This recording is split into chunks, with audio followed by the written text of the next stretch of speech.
Happy Holi दोस्तों। Amit study centre 99 में आपका बहुत बहुत स्वागत है।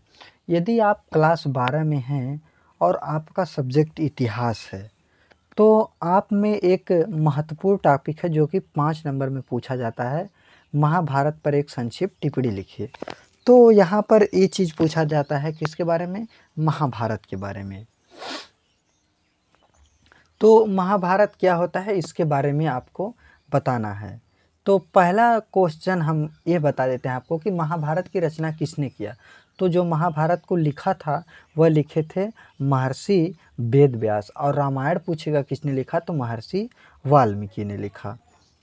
और जो अब हम जानेंगे कि महाभारत होता क्या है। अब महाभारत के बारे में आप जो भी चीज़ें जानते हैं उसको आप लिख दीजिए। जब आप महाभारत के बारे में कोई भी चीज़ लिख देंगे तो टीचर आपको वहाँ पर पूरा नंबर दे देंगे। और यदि आप अपने जीवन में सफलता पाना चाहते हैं, आगे जाना चाहते हैं, तो मात्र शिक्षा ही एक ऐसा रास्ता है जो आपको आगे ले जाएगा और बहुत ही आसान तरीके से आपको ले जाएगा। यही बहुत अच्छा रास्ता, इससे अच्छा रास्ता कहाँ मिल सकता है। और आप टेबल पे कुर्सी पर बैठकर आराम से पढ़ लिख रहे हैं, इतना सुविधा कौन आपको देगा।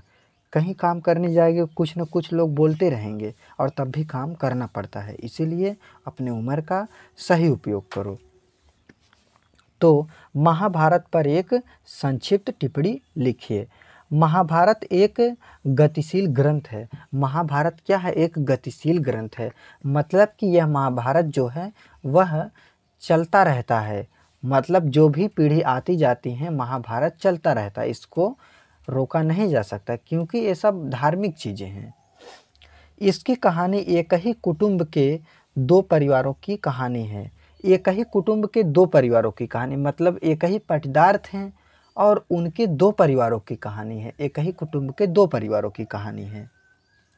यह बांधवों के दो दलों कौरव एवं पांडव के बीच भूमि एवं सत्ता को लेकर हुए संघर्ष का चित्रण करती है।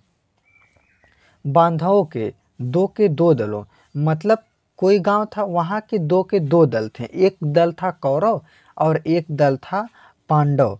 एक कौरव था और पांडव था। दोनों के बीच किसके भूमि मतलब जमीन और सत्ता को लेकर, मतलब हिस्सा को लेकर, जमीन और जो भी हिस्सा था उसका सत्ता को लेकर, राजा बनने को लेकर संघर्ष हुआ। संघर्ष का चित्रण करती है यह जो कहानी है। दोनों ही दल कुरु वंश से संबंधित थे। जो दोनों दल आते थे कौरव और पांडव वह कुरु वंश से संबंधित थे, जिनका एक जनपद पर शासन था। और पहले क्या होता था? जनपद होता था। जैसे हमारे जो भी बुक दिया गया है और जो भी चीज़ें हैं, कुल कितने महाजनपद होते हैं? 16 महाजनपद होते हैं। तो उस समय जो कौरव पांडव थे उनका क्या था? एक जनपद पर शासन हुआ करता था। यह पांडवों की न्यायप्रियता और कौरवों की धृष्टता की कहानी थी। मतलब पांडवों की न्यायप्रियता मतलब वो अपना न्याय लेना चाहते थे, उनका जो अधिकार था वह लेना चाहते थे। और कौरव की धृष्टता की कहानी थी। कौरव की धृष्टता की कहानी थी। धृष्टता मतलब होता है कि जैसे इनको न्याय चाहिए था और अगर इन्होंने कोई गलती किया है और इनको न्याय मिल रहा है, इनको न्याय नहीं मिल रहा है, तो यही इनको भी न्याय चाहिए थे। तो इनकी धृष्टता की कहानी थी। यह संघर्ष एक युद्ध में परिणित हुआ और यह जो संघर्ष चल रहा था एक दिन एक युद्ध में बदल गया, जिसमें पांडव विजयी हुए और जिसमें जब युद्ध हुआ तो पांडव ने जीत लिया। इसके पश्चात पितृवंशिकता उत्तराधिकार को उद्घोषित किया। जब पांडव ने जीता तो पितृवंशिकता उत्तराधिकारी बनाया गया। हालांकि पितृवंशिकता महाकाव्य की रचना से पहले भी मौजूद थी और जो पितृवंशिकता है वह महाकाव्य काल की रचना से पहले भी मौजूद थी।